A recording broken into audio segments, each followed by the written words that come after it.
ఈ భూమి మీద సముద్రాలు చాలా పెద్దవి కదా, కాని వాటిలో దాగియున్న రహస్యాలు అంతకన్నా పెద్దవి. చాలా భాగం ఇప్పటికీ మనకు అంతుచిక్కలేదు. ఈరోజు ఆ సముద్రగర్భంలో దాగియున్న కొన్ని షాకింగ్ నిజాల గురించి తెలుసుకుందాం. ఒక్కసారి ఆలోచించండి, మన సముద్రాల లోతుల్లో ఇంకా ఎన్ని రహస్యాలు దాగి ఉండొచ్చు? ఈ ప్రశ్న మన ఊహకు కూడా అందని ఎన్నో ఆవిష్కరణలకు దారితీస్తోంది. సరే, మన మొదటి కేస్ ఫైల్ చూద్దాం. ఇది ఏకంగా కాలాన్ని జయించి మన ముందుకొచ్చిన ఒక జీవికథ. ఈ కథ మొదలైంది జపాన్లోని అవాషీమా ద్వీపంలో. అక్కడ స్కూబా డైవింగ్ చేస్తున్న కొందరికి కళ్లను వాళ్లే నమ్మలేని ఒక వింత జీవి కనిపించింది. అది చూసి సైంటిస్టులంతా షాకయ్యారు. 8 కోట్ల సంవత్సరాలు, అవును, అక్షరాల 8 కోట్ల సంవత్సరాలు, అన్ని ఏళ్ల క్రితమే చనిపోయిందనుకున్న ఒక జీవిని వాళ్లు బ్రతుకుండగా చూశారన్నమాట. ఆ జీవి పేరు ఫ్రిల్డ్ షార్క్. దీన్ని బతికున్న శిలాజం అంటారు, ఎందుకంటే ఇది డైనోసార్ల టైం నుంచి ఇప్పటివరకు పెద్దగా మారనేలేదు. ఇది దొరకడమంటే ఏదో అద్భుతం జరిగినట్టు కాదు.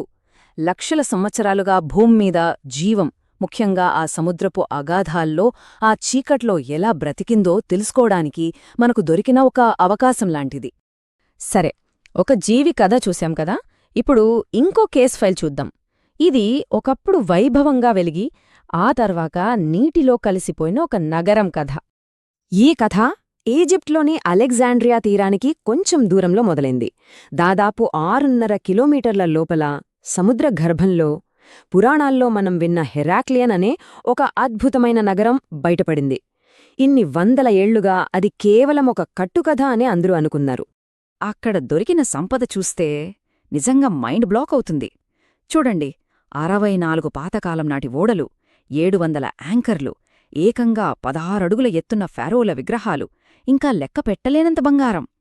ఒక్కసారి ఊహించండి, ఆ రోజుల్లో ఆ నగరం ఎంత గొప్పగా ఉండేదో. అంతేకాదు, దీనికొక సాలిడ్ ప్రూఫ్ కూడా దొరికింది. అక్కడ దొరికిన ఒక రాయి మీద ఇలా రాసి ఉంది: ఒకప్పుడు ఇక్కడొక గొప్ప నగరం ఉండేది, కాని ఒక పెద్ద సునామీ వచ్చి దాన్ని సముద్రంలో కలిపేసింది. ఇక దీంతో ఆ నగరం నిజంగానే ఉండేదని కన్ఫర్మ్ అయిపోయింది. ఇక మన మూడో కేస్ ఫైల్. ఇది అన్నిటికంటే చాలా విచిత్రమైనది, అంతుచిక్కనిది. అసలు దీనికి సమాధానమే దొరకట్లేదు. ఇది జరిగింది 2014లో. కొంతమంది స్కూబా డైవర్లు సముద్రం లోపల ఏదో వింత వస్తువుని చూశారు. అదేంటో తెలుసా? ఒక కత్తి. కాని దాని సైజెంత అనుకుంటున్నారు? ఏకంగా 6 అడుగులు.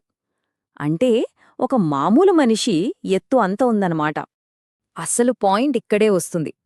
అంత పెద్ద కత్తిని ఎవరు వాడి ఉంటారు? ఎందుకు వాడి ఉంటారు? అదేమైనా మనుషుల కోసం తయారు చేసిందా, లేక అంతకన్నా పెద్ద జీవి ఏదైనా వాడిందా? దీనికి సమాధానమే లేదు. ఇది కూడా సముద్రం తనలో దాచుకున్న ఇంకో పెద్ద మిస్టరీ. ఓకే, ఒకవైపు డైనోసార్ కాలం నాటి జీవి, మరోవైపు నీళ్లల్లో మునిగిపోయిన ఒక నగరం, ఇంకోవైపు ఎవరో రాక్షసుడు వాడినట్టున్న ఒక కత్తి. ఈ 3 కథలు మనకు ఒకే విషయాన్ని మళ్లీ మళ్లీ చెప్తున్నాయి. ఇక్కడ చూడండి, మనం కనుక్కున్నవేంటి? డైనోసార్ల టైం నాటి షార్క్, సునామీలో మునిగిపోయిన ఒక నగరం, ఒక వింతైన పెద్ద కత్తి. ఇవన్నీ చాలా గొప్ప ఆవిష్కరణలు. కాని మనకు ఇంకా తెలియనిదెంతుందో తెలుసా? మన సముద్రాల్లో చాలా వరకు అసలు మనం మ్యాప్లో కూడా పెట్టలేదు, పూర్తిగా అన్వేషించలేదు. సో లాస్ట్కి ఒక్కటే ప్రశ్న. ఇప్పటికే ఇలాంటి నమ్మలేని నిజాలు బయటపడ్డాయంటే ఇక ఆ సముద్రం తన లోపల ఇంకెన్ని రహస్యాలు, ఇంకెన్ని అద్భుతాలు దాచుకునుందో?